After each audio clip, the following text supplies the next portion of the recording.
E agora a gente traz outro assunto, porque o presidente Lula, ainda lá também, na COP30, ele discursou nessa segunda-feira, na abertura oficial desse evento lá em Belém, no Pará.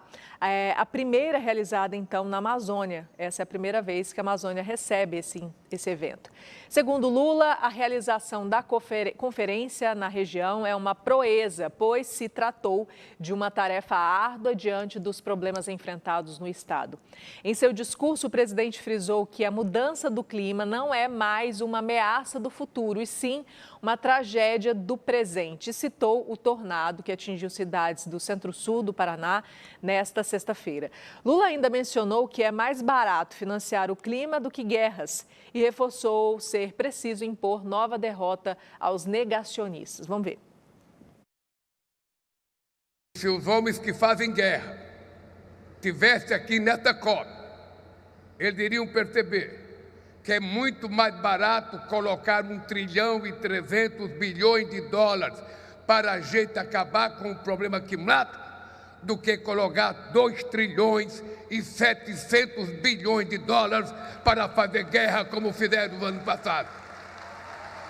Na era da desinformação, os obscurantistas rejeitam não só as evidências da ciência, mas também os progressos do multilateralismo. Eles controlam algoritmos, semeiam o ódio, espalham o medo, atacam as instituições, a ciência e as universidades. É momento de impor uma nova derrota aos negacionistas.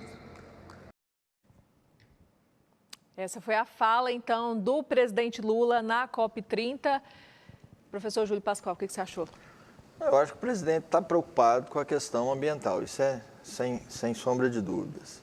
Acho que relacionar a guerra com questão ambiental realmente tem uma diferença, né? Talvez o que ele queira colocar é o seguinte, que o recurso que você despende para uma guerra, para manter um conflito bélico, se você voltasse isso para o combate à fome, se voltasse isso para o fundo amazônico, que acaba a Amazônia hoje sendo o pulmão do mundo, porque os países, principalmente mais desenvolvidos, já acabaram com as suas florestas, estão agora num processo lento aí de reflorestamento, né? Talvez seja nesse sentido, né? Eu creio que seja nesse sentido. Às vezes as palavras não são colocadas da maneira que tem que ser colocadas, mas eu acho que a lógica dele é dizer o quê? Ao invés de gastar com uma série de coisas que não traz nada para a população mundial, então que invista numa situação dessa para pelo menos assegurar o que tem, né? Eu estou rindo aqui porque a gente está tendo que fazer isso direto, né? A gente tem que explicar, o pessoal tem que vir explicar o que o presidente quis dizer, porque ele nunca fala o que ele é pior que o Karl Marx, ele é pior que o Karl Marx. Não foi bem isso que o comunismo quis dizer, mas aí acaba assassinando mas eu acho que é por aí, né? Eu acho que a lógica da fala dele é nesse sentido, de tentar mostrar o quê? Entre despender recursos com algo que você vai destruir, que você vai matar, que você vai criar uma série de desigualdades, por que não investir, um exemplo, na fome, né, para que as pessoas passem menos fome no mundo, por que não investir numa proteção ambiental, criar uma condição de trabalhar, por exemplo, porque a Amazônia, o povo amazônico, ele precisa de renda também, então é preciso que encontre ali, a partir do local para cima, condições de você aproveitar a floresta sem você depredar. Ontem eu vi uma reportagem interessante da questão do açaí. Então, inclusive, os ribeirinhos, eles estão sofrendo lá na Amazônia a questão de ataques de praticamente piratas do rio, que acabam impedindo eles de ficar na localidade. Então, passou a reportagem de um senhor com o filho dele, que antes ele era um madeireiro, depois ele passou a proteger a floresta e tirar do açaí a própria renda.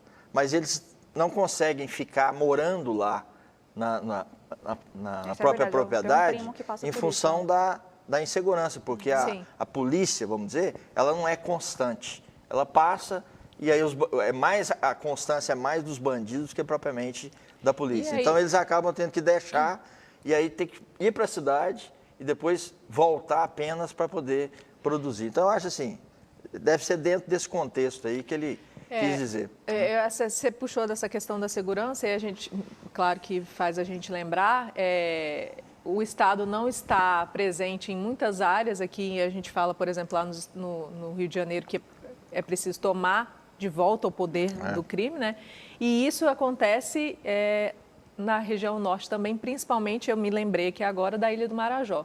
A gente tem uma exploração sexual de crianças e adolescentes lá naquela região, que todo mundo fecha os olhos para aquilo, ninguém discute sobre isso. Eu acho que, inclusive, muito mais do que discutir sobre mudança climática, a gente precisava primeiro fazer nosso dever de casa aqui, porque tem crianças sendo abusadas sexualmente lá, ali, naquele lugar, naquela região, e ninguém está se preocupando com isso. Isso é um problema gigantesco. Só antes da Amanda falar, só para me falar o seguinte, eu acho que a política de desenvolvimento da Amazônia, de qualquer lugar, ela tem que nascer no local para o regional. Sim.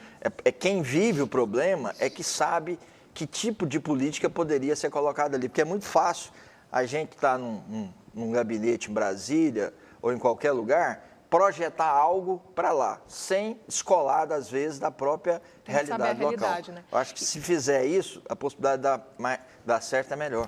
E eu acho que a discussão tem sido, inclusive, pelo que eu percebi até agora, o tom da discussão que vai ser feita até nessa COP30 é muito dessa, que eu não concordo de nenhuma forma, a demonização do agro na preservação do meio ambiente, né?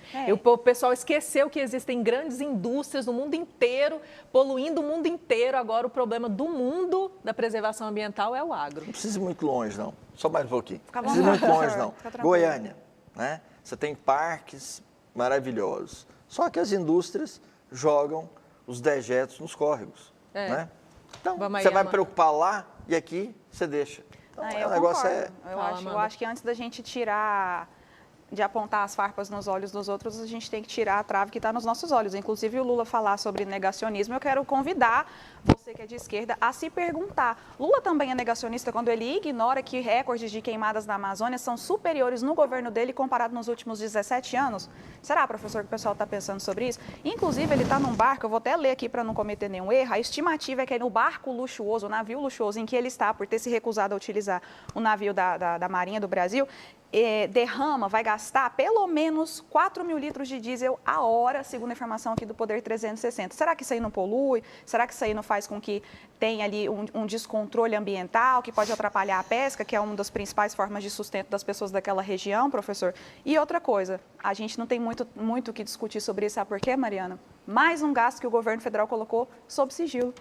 Então, é a única coisa que eu tenho para dizer a respeito disso. Antes de chamar outra pessoa de negacionista, caro presidente descondenado da República, verifique se no seu governo não está com recorde de desmatamento superior com relação aos últimos 17 anos no país. É isso.